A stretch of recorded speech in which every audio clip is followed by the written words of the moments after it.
Our first guest is here to help us navigate life with a teen daughter. She says her tips could help transform your relationship in little as a day. We welcome teen life coach Barb Steinberg is with us today. Barb, this is fantastic. A lot of people want this advice right here. Mother, teen, daughter. Ooh, the battles. Yeah, hopefully what we're talking about today, there will be far less of those and many more good moments. No, and you know, it's just so tough because you go through all stages in life, right? And then you get to the teen years and it's just a different phase, a different difficulty, a different type of communication that you kind of have to learn, right?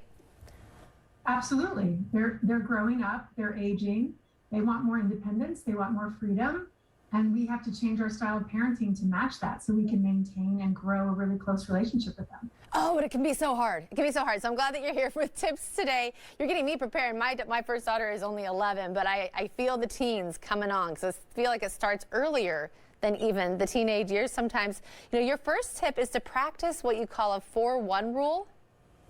Yeah, so that is easy and maybe sometimes not so easy. So the 4-to-1 rule is that for every directive or ask or criticism that you give 4 compliments or 4 positives. I know that might sound like a lot because as parents, we're constantly guiding and telling them what to do and what not to do. But they really do need that balance of us really praising them and complimenting them and letting them know that they're doing things right sometimes. So 4 praises for the 1 ask, essentially. Yes. And then do you do those 4 first? Is it like that you kind of fill them up before you say something else? I would say it's yes and no. So it's before and after. So it's just being mindful, you know, looking at the percentages over the course of the day. How many times have I told my team to do something or that they did something wrong or that I need something from them versus how many times have I filled them up and complimented them? Just in general, looking at those percentages and trying to really tip that balance. I like it. Okay, then the next one is to pick the best time to talk. Why can that make such a huge difference? Yeah, if you have a teenager living in your home, you've had more than one time in which you've been trying to talk to them and you're getting a stone wall or silence or a head down in the phone. So choosing a time that works for them just only sets you up for success. So notice, are they busy or are they in the middle of something? They're talking to a friend on FaceTime. They're in the middle of homework. They're watching a YouTube video.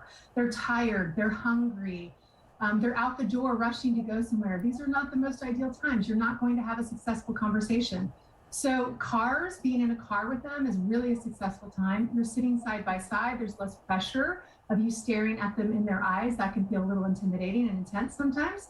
They also know that a car ride is time limited. In 15 minutes, I can get out of here and there will be no more questions asked. Bedtime is another popular one. If you have a teen at home, you know that sort of before bedtime, they get this second wind and all of a sudden they want to talk to you about something super meaningful and important. If you can kind of rally and find your energy to do that, the window of opportunity of having really great conversation is there for you. And also be a houseplant with them, be quiet, be around them. And when they open up and they begin to talk to you, that is a great time. The window is there, go through it. What happens when they're really the type who always are busy, right? In the car, maybe they're on their phone, or when they go to bed, you know, they've already shut you down, they've already shut you off. How do you break in there? How do you, when it's really difficult, really tell them, hey, I need you and I need you to listen? Yeah, so the first thing I would say is in our house, and I recommend this for families that I work with, you might have, and they're not going to love this rule, but you might have a little guideline or an expectation. When we're taking short car rides, anything under 30 minutes, everybody's off their phone. So if you're off your phone, then what else are you going to do besides listen to music and talk? The opportunity is now there. Also taking them out of the home. We get in a rut in our own routine in the homes where we're acting as parent, we're guiding and telling them what to do and instructing. They're doing what they normally do at home. But if we take them out of the home, we take them for a walk or go for ice cream, go for dinner, go for coffee at Starbucks. You're out of your routine and something magical can happen in those moments and you can have a much more open, honest conversation that you wouldn't otherwise have at home. Your next tip is to find ways to give power and freedom. What do you feel like are some really good ways? Yeah, every human being wants power and agency in their life, no matter how old they are. You know this when you watch a 2-year-old freak out about getting the blue sippy cup instead of the red. But if you're dealing with a teenager, they want it even more. They want that power and that freedom, and they're meant to have it. In order to leave the house and be a successful, capable, competent adult, you need to practice having freedom and independence. So some of the ways that we can do that, we can give them easy decisions to make: what they're wearing, what classes they're taking, what friends they hang out with, what extracurriculars they do, what the family's going to eat for dinner Friday night, what movie they're going to watch. Maybe they have an input about a vacation that you're going to have in July. Giving them decisions and power is really empowering for them. I love it. Okay, what are some ways, you have some like questions that you can ask your teen, ways to get them to open up. Can you share some of those? Oh yeah, there are so many. So you want to be, we've all been in that moment. How was your day? Fine. And then, you're shut down. So the more you can have general open-ended questions, the better. So how are you feeling these days? How's your life going these days? What's going well for you in your life? What would you change in your life?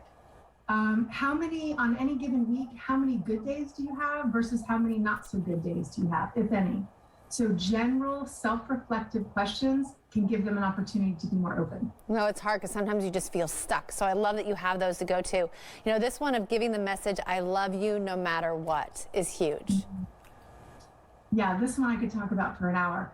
So many parents that I work with in parent coaching, they're struggling because there are certain things that they want their teens to do or certain ways they want them to be in order for them to feel good as parents and to have less fear. So I want her to be more motivated on the basketball team. I want her to get all A's. I want her to be more outgoing.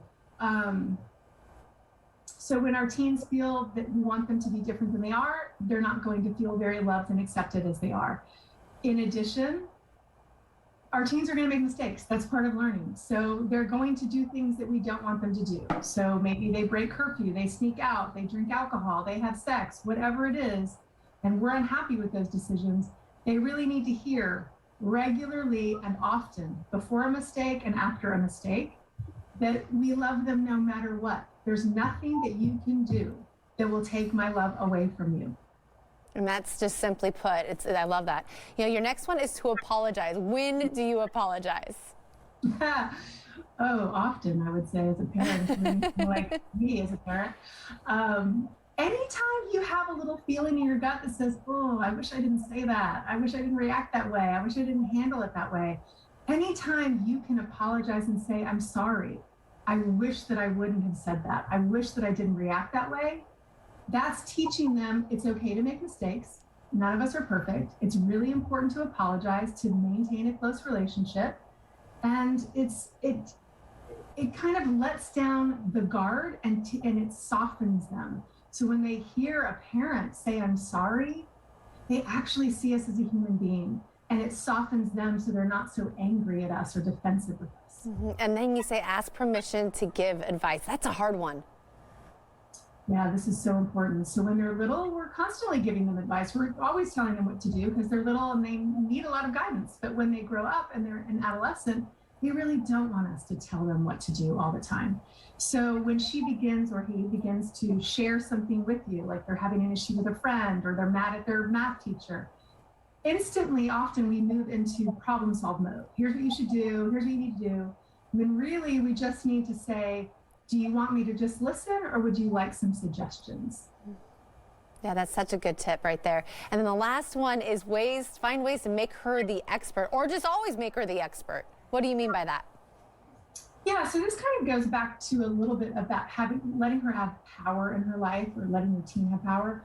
So letting them be the expert in areas that you are not an expert in. So maybe you can sit down with your teen and ask them, show me TikTok, show me the videos you like, or show me your favorite YouTube video stars. Let me listen to the new Taylor Swift album that you love, and I want to know what you love about it. So she or he can be the expert in that way, but they can also be the expert in your relationship. So you can ask them questions on a scale of 1 to 10. How happy are you with our relationship right now? Or is there anything that you would change about our relationship? Anything I could do better as a mom?